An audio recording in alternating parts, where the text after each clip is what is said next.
Estamos levando em consideração a necessidade de se dar uma atenção especial não apenas a estes crimes, as motivações de suas práticas, a questão de ter havido um aumento de violência contra a mulher.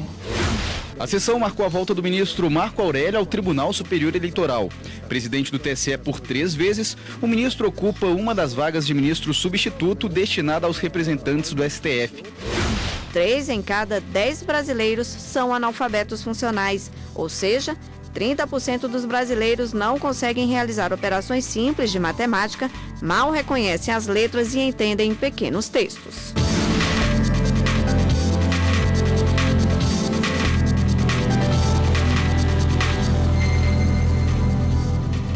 Boa tarde. O Jornal da Justiça, primeira edição, começa agora. Boa tarde. O Supremo Tribunal Federal recebe, nos próximos 2 dias, a 12ª edição da Jornada Maria da Penha.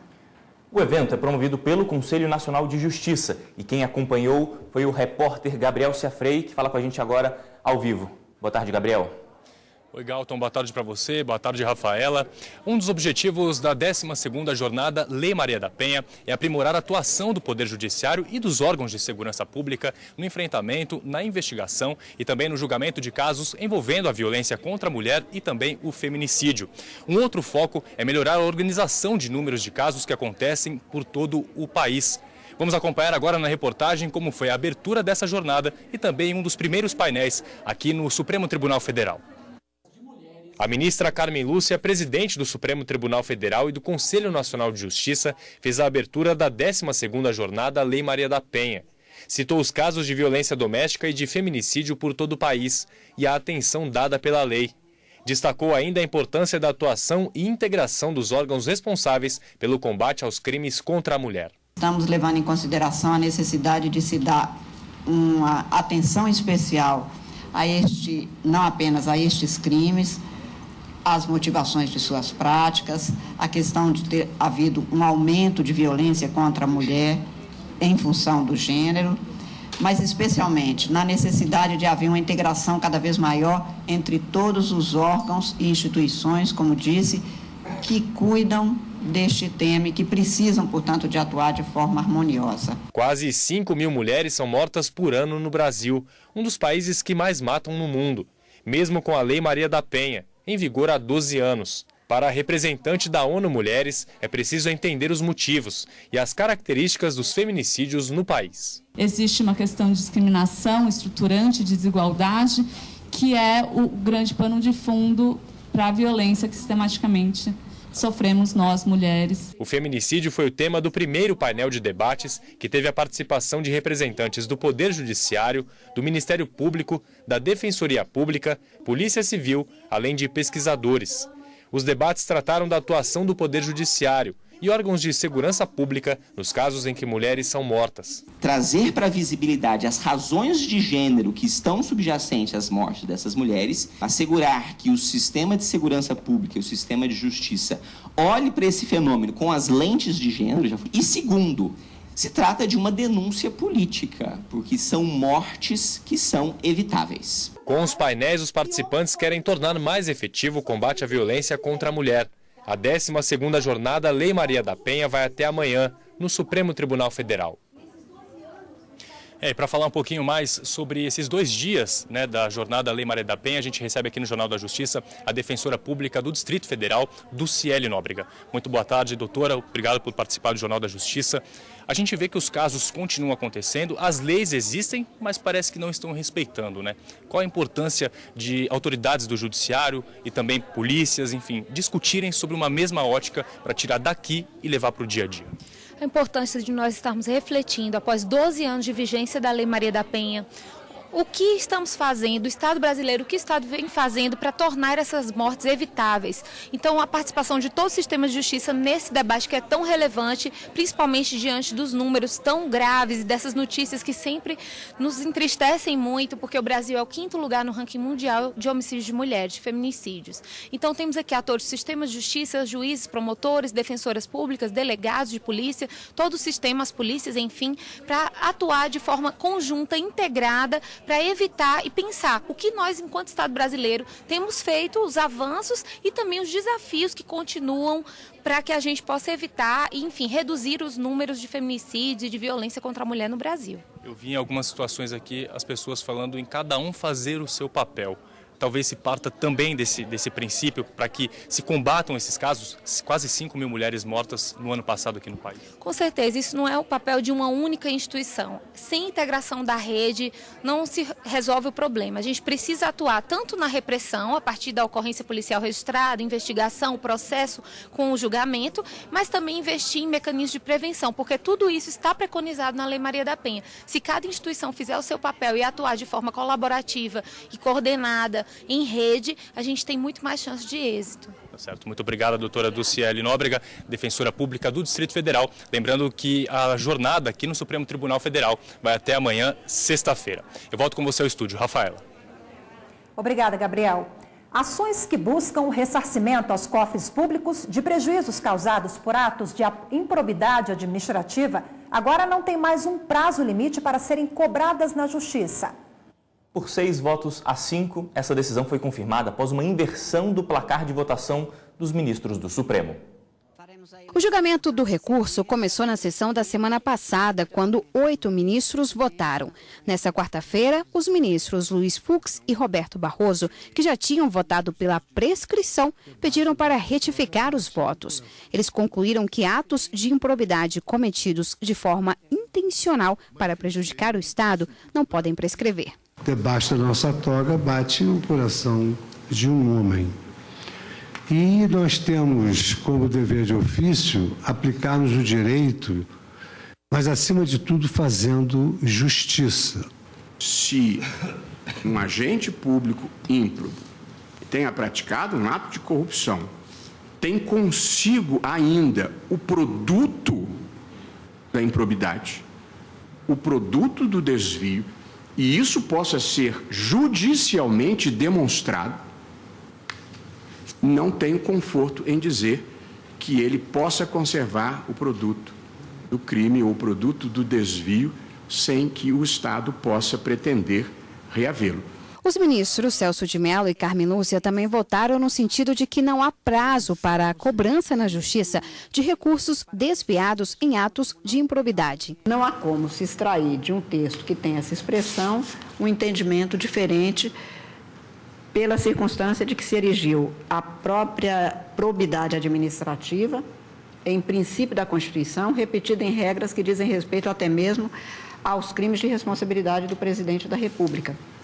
E, por isso mesmo, a improbidade administrativa, que são os atos sobre os quais aqui se examina, faz valer uma regra também, digamos, diferente, para não dizer estranha, ao que se poderia levar em consideração, considerando todo o sistema no qual a imprescritibilidade não se contempla, senão em momentos expressos da Constituição. O serviço público tem que atender ao que é justo e honesto para a sociedade a que se destina.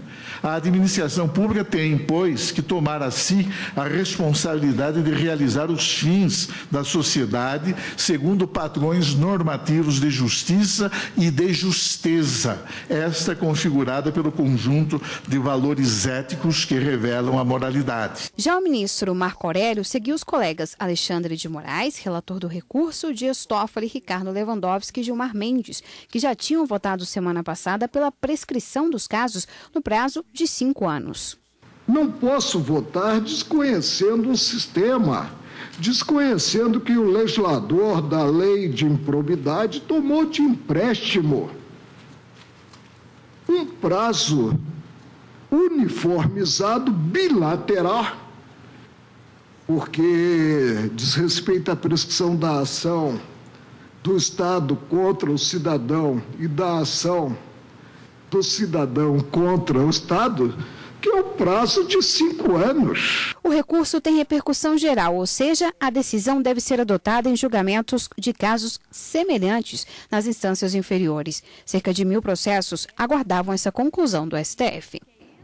Bom, e agora, com essa decisão, ações de ressarcimento podem ser apresentadas a qualquer momento. E por falar em desvio de dinheiro público, a Petrobras acaba de receber de volta mais de R$1 bilhão. Todo esse dinheiro retorna aos cofres públicos, resultado dos acordos de delação premiada feitos na Operação Lava Jato. Pois é, Galton, o repasse foi coordenado pelo Ministério Público Federal do Paraná, mas com essa evolução, é bom lembrar que o total de recursos já transferidos para a Petrobras desde o início da operação, ele ultrapassa R$2,5 bilhões. A previsão é que mais de 12 bilhões sejam devolvidos à estatal. E agora vamos conferir os destaques da pauta de julgamentos no Supremo Tribunal Federal dessa quinta-feira.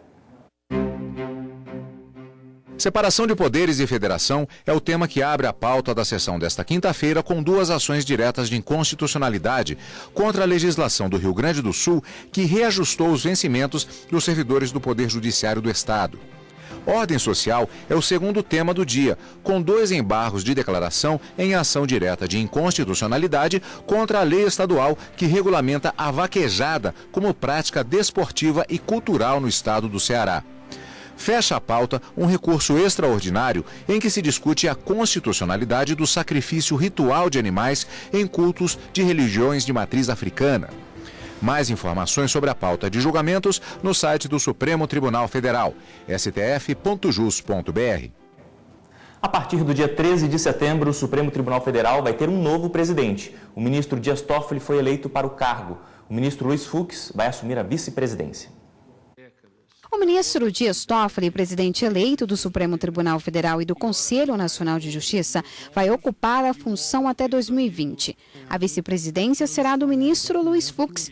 Ao parabenizar os colegas, a ministra Carmen Lúcia desejou uma condução produtiva e tempos mais calmos. Em nome do tribunal, em nome de todos os ministros, em meu próprio nome, eu parabenizo, desejo que seja um período extremamente profícuo, mais calmo, na medida que o direito permite e que o país propicia, para que esta seja uma administração na qual se possa dar continuidade àquilo que é próprio do tribunal, que é de julgar e julgar bem, de maneira eficiente, com as novas possibilidades que cada administração encontra e pode levar a cabo. O ministro Dias Toffoli agradeceu a confiança e destacou que a mudança ocorrida a cada 2 anos na presidência do STF cumpre um princípio republicano.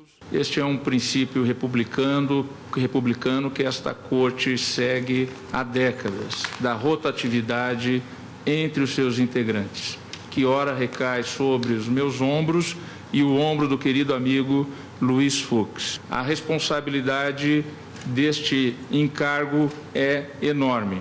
Os desafios são gigantescos. O ministro Dias Toffoli foi nomeado para o STF em outubro de 2009. Natural de Marília, São Paulo, é graduado em Direito pela Universidade de São Paulo e professor colaborador do curso de pós-graduação da USP. Foi presidente do Tribunal Superior Eleitoral de 2014 a 2016 e presidiu as 2 turmas do STF. Atuou ainda como subchefe para assuntos jurídicos da Casa Civil da Presidência da República e foi advogado-geral da União entre 2007 e 2009. O ministro Luiz Fux chegou no STF em março de 2011. Ele nasceu no Rio de Janeiro e é doutor em Direito Processual Civil pela Universidade do Rio de Janeiro. Foi ministro do Superior Tribunal de Justiça de 2001 a 2011 e desembargador do Tribunal de Justiça do Rio de Janeiro de 1997 a 2001. É o atual presidente do TSE, cargo que ocupa até a próxima semana. Mais de 30% dos brasileiros são analfabetos funcionais. Vamos falar sobre isso no próximo bloco. 3 em cada 10 brasileiros são analfabetos funcionais, ou seja, 30% dos brasileiros não conseguem realizar operações simples de matemática, mal reconhecem as letras e entendem pequenos textos.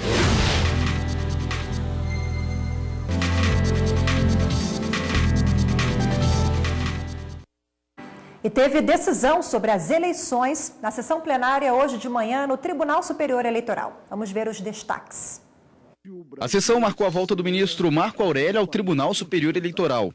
Presidente do TSE por 3 vezes, o ministro ocupa uma das vagas de ministro substituto destinada aos representantes do STF. Boa parte da sessão foi dedicada à apresentação de votos vista do presidente do TSE, ministro Luiz Fux, que deixa a corte na semana que vem.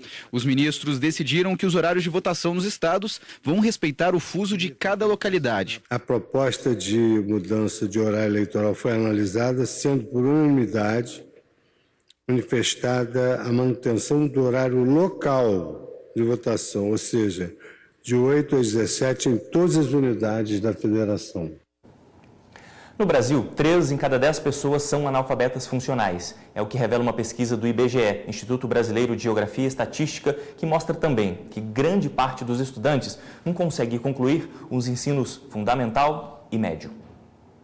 Hoje são quase 209 milhões de brasileiros e, de acordo com o IBGE, cerca de 12 milhões de pessoas acima de 15 anos de idade não sabem ler e escrever. E 3 em cada 10 brasileiros são analfabetos funcionais, ou seja, 30% dos brasileiros não conseguem realizar operações simples de matemática, mal reconhecem as letras e entendem pequenos textos. A gente tem, nas últimas décadas, uma grande inclusão de crianças na escola, mas a gente ainda tem muitos problemas quanto à conclusão do ensino fundamental e do ensino médio. Então as pessoas elas entram na escola, mas elas começam a sair já no ensino fundamental e não concluem, muitas delas não concluem educação básica. Segundo o indicador de analfabetismo funcional, as mulheres são mais funcionalmente alfabetizadas que os homens.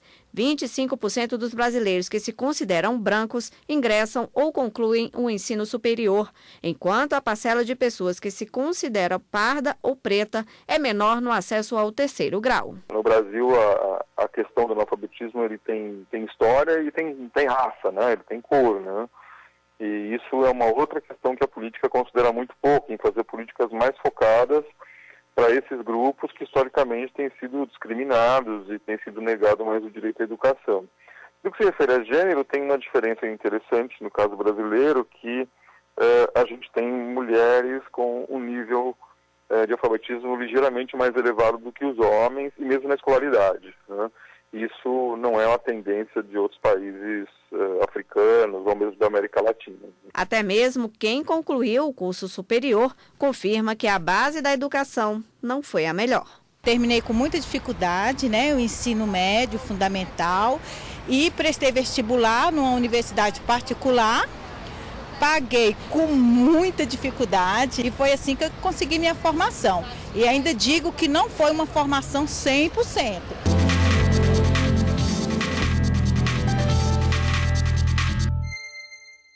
E para entender um pouco mais sobre o assunto, hoje aqui no estúdio, o advogado Melino Nascimento, que é especialista em educação. Boa tarde, muito obrigada pela participação. Boa tarde, Rafaela. Boa tarde, Galto. Agora, um dado que chama atenção nesse recorte, nessa pesquisa, é que esse fantasma atinge até mesmo alunos que cursam o ensino superior, é isso mesmo? A educação no Brasil é um desastre. Nós estamos diante, talvez, da mais severa questão social que vem nos acompanhando ao longo dos séculos, e o analfabetismo é uma marca do padrão da população brasileira. 3 em cada 10 analfabetos funcionais é um índice muito alto que não tem nem comparação sequer na América Latina. É muito alto esse índice. Agora a pergunta que todo mundo em casa deve estar fazendo: é possível acabar com o analfabetismo funcional no Brasil? Porque o índice é muito alto. Olha, o caminho é uma estratégia que já devia estar sendo colocada em prática, que é, primeiro, construir uma política pública de combate a isso. 2, tem que diagnosticar onde estão esses analfabetos funcionais, o que não é fácil. 3, há que haver um esforço do Estado, da sociedade e, ao mesmo tempo, dos educadores para superar esse abismo cultural e educacional que parcela da população significativa tem. Para pensar, 10 uruguais cabem nesse número.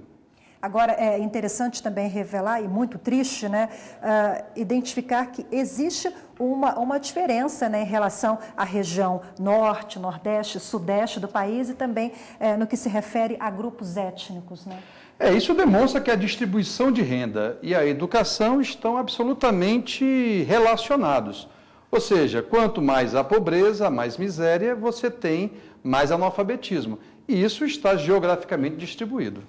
Agora, sobre gênero, a pesquisa também faz essa diferença. As mulheres, 72% das mulheres são alfabetizadas, enquanto os homens, 69%. A diferença é pequena, mas o que isso revela? Revela que as mulheres são muito mais inteligentes que os homens, até acho que identifica pouco. E tenho certeza que, por outro lado, pela distância que a pesquisa demonstra, é que essa situação acomete a todos de maneira igual. As mulheres vencem mais a barreira da alfabetização exatamente porque elas têm muito mais condições que nós homens, né, Galton? Olha aí.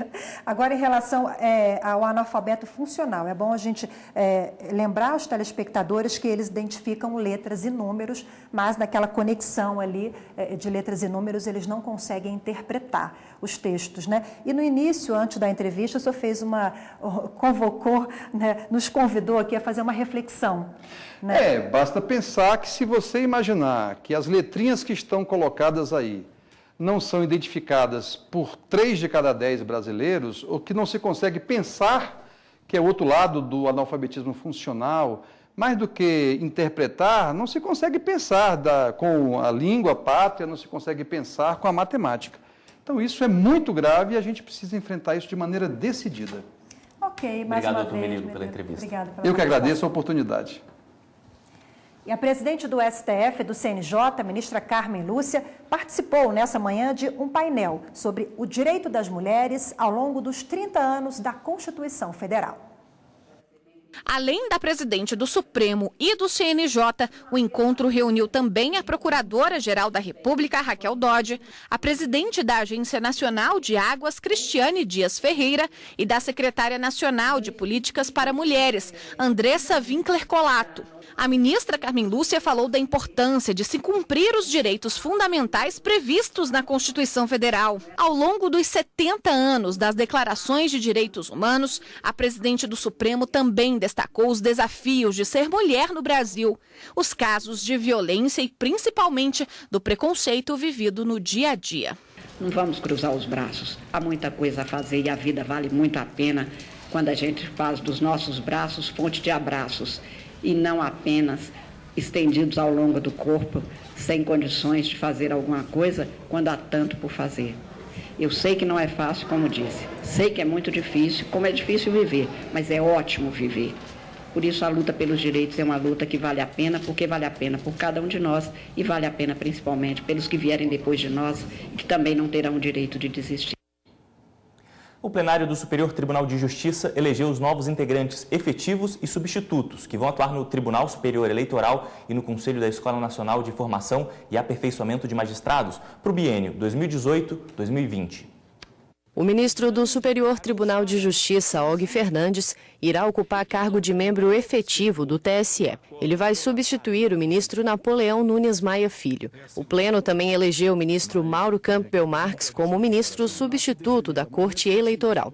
Na mesma sessão plenária, foram eleitas por aclamação para os cargos de conselheiras da Escola Nacional de Formação e Aperfeiçoamento de Magistrados, ministro Sálvio de Figueiredo Teixeira, a Infam, a desembargadora Marga Bart Tesler, reconduzida ao cargo e que já foi presidente do Tribunal Regional Federal da 4ª Região, e também a desembargadora Cátia Maria Amaral Janguta, do Tribunal de Justiça do Estado do Rio de Janeiro. E a seguir, Justiça Federal conclui armazenamento de informações no Banco Nacional de Monitoramento de Prisões.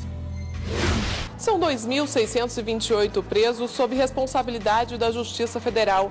Eles respondem por crimes como falsificação de moeda, lavagem de dinheiro, crimes previdenciários e tráfico internacional de drogas.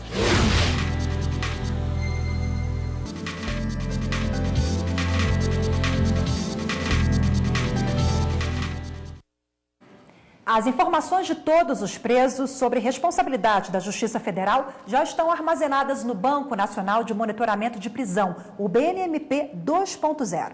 A ferramenta também permite o controle do cumprimento das ordens de prisão e de soltura em tempo real.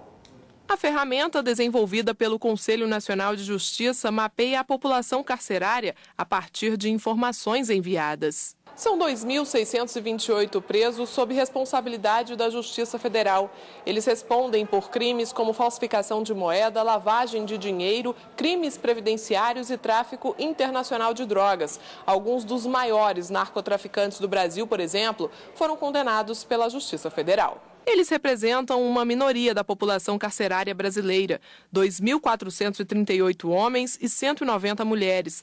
Já os cidadãos presos por delitos da esfera da Justiça Estadual somam 551 mil, conforme as estatísticas do Banco Nacional de Monitoramento de Prisões. O presidente do TSE, ministro Luiz Fux, é um dos organizadores do livro Direito Eleitoral, Temas Relevantes, que foi lançado nesta quarta-feira no tribunal. As eleições de 2018 vão ter uma série de novidades. Propaganda eleitoral na internet, financiamento coletivo, vários temas que vão ser debatidos pela primeira vez em uma votação. Para enriquecer a discussão, foi lançado o livro Direito Eleitoral, Temas Relevantes. A obra conta com 23 artigos de 32 autores e tem o presidente do TSE, ministro Luiz Fux, como um dos organizadores. Esse livro, ele marca um dos objetivos da nossa administração, que foi transformar também o Tribunal Eleitoral, não só num tribunal de julgamentos, mas numa academia de desenvolvimento do direito eleitoral e, consequentemente, uma academia da democracia. Juliana Sesconeto, que também organizou o livro, diz que a data de lançamento, a menos de 2 meses das eleições, foi pensada justamente para ajudar quem trabalha com direito eleitoral. Um momento que a gente precisa fomentar esse debate de direito eleitoral, que precisa debater várias ideias e trazer novas respostas, novas soluções para muitos casos jurídicos que ainda não têm soluções definitivas e unânimes. Por isso que a gente quis trazer essa obra próximas às eleições, para trazer esse debate, para a gente fomentar essa discussão.